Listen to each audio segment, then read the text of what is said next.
karena Joko Jumput menggunakan pakaian warisan dari orang tuanya Ki Brojol.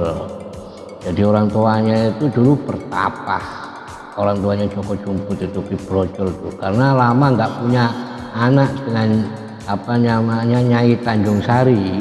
Akhirnya Ki Brojol itu bertapa di Gunung Samalaya selama puluhan tahun.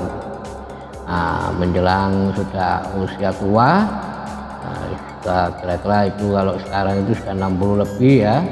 Akhirnya kok dilala Nyai Tanjung Sari juga sudah 50 lebih, kok dilala bisa mendapatkan putra.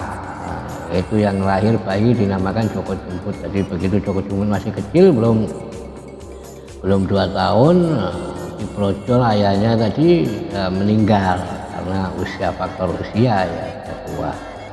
Nah, jadi mewariskan baju yang dipakai untuk Joko Jumput melawan Gajah Situbondo. Nah, setelah itu Gajah Situbondo berusaha bangkit. Nah, begitu bangkit ya, Gajah Situbondo, tapi sudah terseok-seok karena malu, dia harus menang. Nah, tetap mau melawan. Nah, sama Joko Jumput akhirnya dikibaskan satu selendangnya yang dipakaian tadi. Nah, das itu akhirnya Gajah Situbondo ini terbang, arti mencetat itu terbang ke angkasa ya, ke daerah timur ya. Akhirnya sampailah dia jatuh di pinggiran Kadipaten Surabaya, sekitar situlah. Setelah jatuh itu, dia masih berusaha bangkit karena memang dia orang sakti, orang kebal ya, otomatis masih kuat, akhirnya berusaha bangkit. Terima kasih teman-teman sekalian sudah bergabung. Terus bangkit, begitu bangkit ya, ini kita membahas Babat Surabaya ya, Babat Surabaya.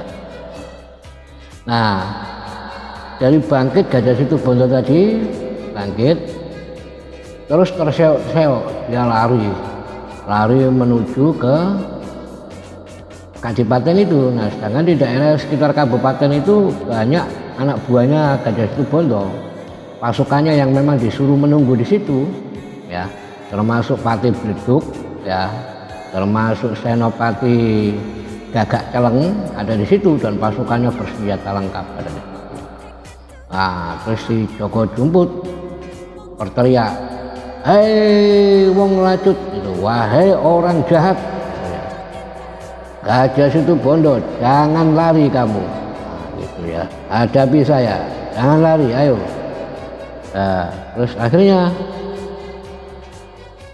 Gajah Situbondo lari terseok-seok ya, terseok-seok karena memang habis diajar sama Joko Jumput. Nah, dia terseok-seok pincang itu, lari minta tolong kepada anak buahnya Pati Bledug. Pati Bledug, wah itu, tolong ini saya dihajar sama bocah ingusan bernama Joko Jumput. Nah, saya kalah. Akhirnya terus Pati Bledug tadi menyambut Gajah Situbondo. "Wah, Lurai, kenapa Lurai? Ada apa Lurai?" "Wahai pimpinan ya." Lurai itu ya, Pak Lurah itu pimpinannya itu. "Ya ada apa? Kenapa ini?"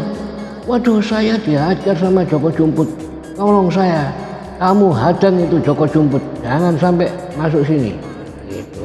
"Loh, siapa Joko Jumput itu?" "Ya Joko Jumput itu pemuda ingusan tapi memiliki ilmu yang sangat sakti.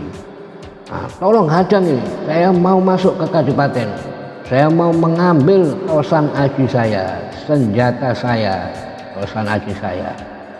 Nah, jadi saya mau ambil tombak saya baru kelinting yang saya titipkan di dalam kadipaten yang disimpan oleh Adipati Jayangrono, dan keris saya Parung Sari. Saya mau ambil, saya mau menghadapi Gajah Situbondo menghadapi Joko Jumput menggunakan tombak baru kelinting dan keris Parung Sari." Begitu kata Gajah Situbondo. Akhirnya si Pati Bledug, "Nggih, siap Lurai. Itu kerahkan semua anak buahmu. termasuk Senopati Gagak Celeng itu, kerahkan itu menghadapi Joko Jumput ya, tahan jangan sampai ke sini. Oh siap Lurai, nggih Lurai. Ya siap. Akhirnya terus Gajah Situbondo terseok-seok masuk ke dalam kadipaten.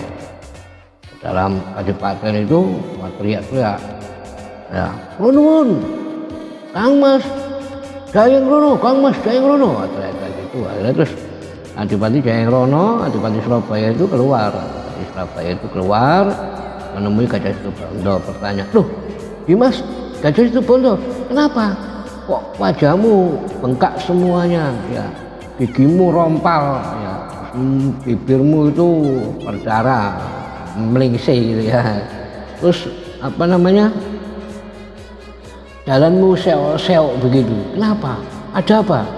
Waduh, saya ini dihajar oleh seorang pemuda ingusan bernama Joko Jumput. Duh, kenapa kok dihajar Dimas Gajah Situbondo? Iya Kang Mas, begini ceritanya.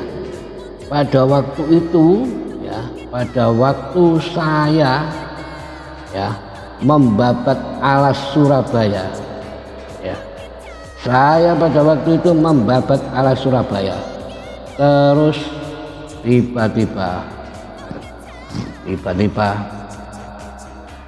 ada seorang pemuda menghalang-halangi saya.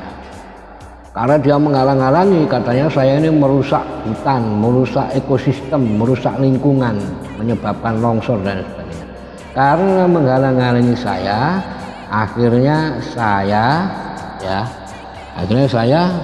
terus marah. Nah, ya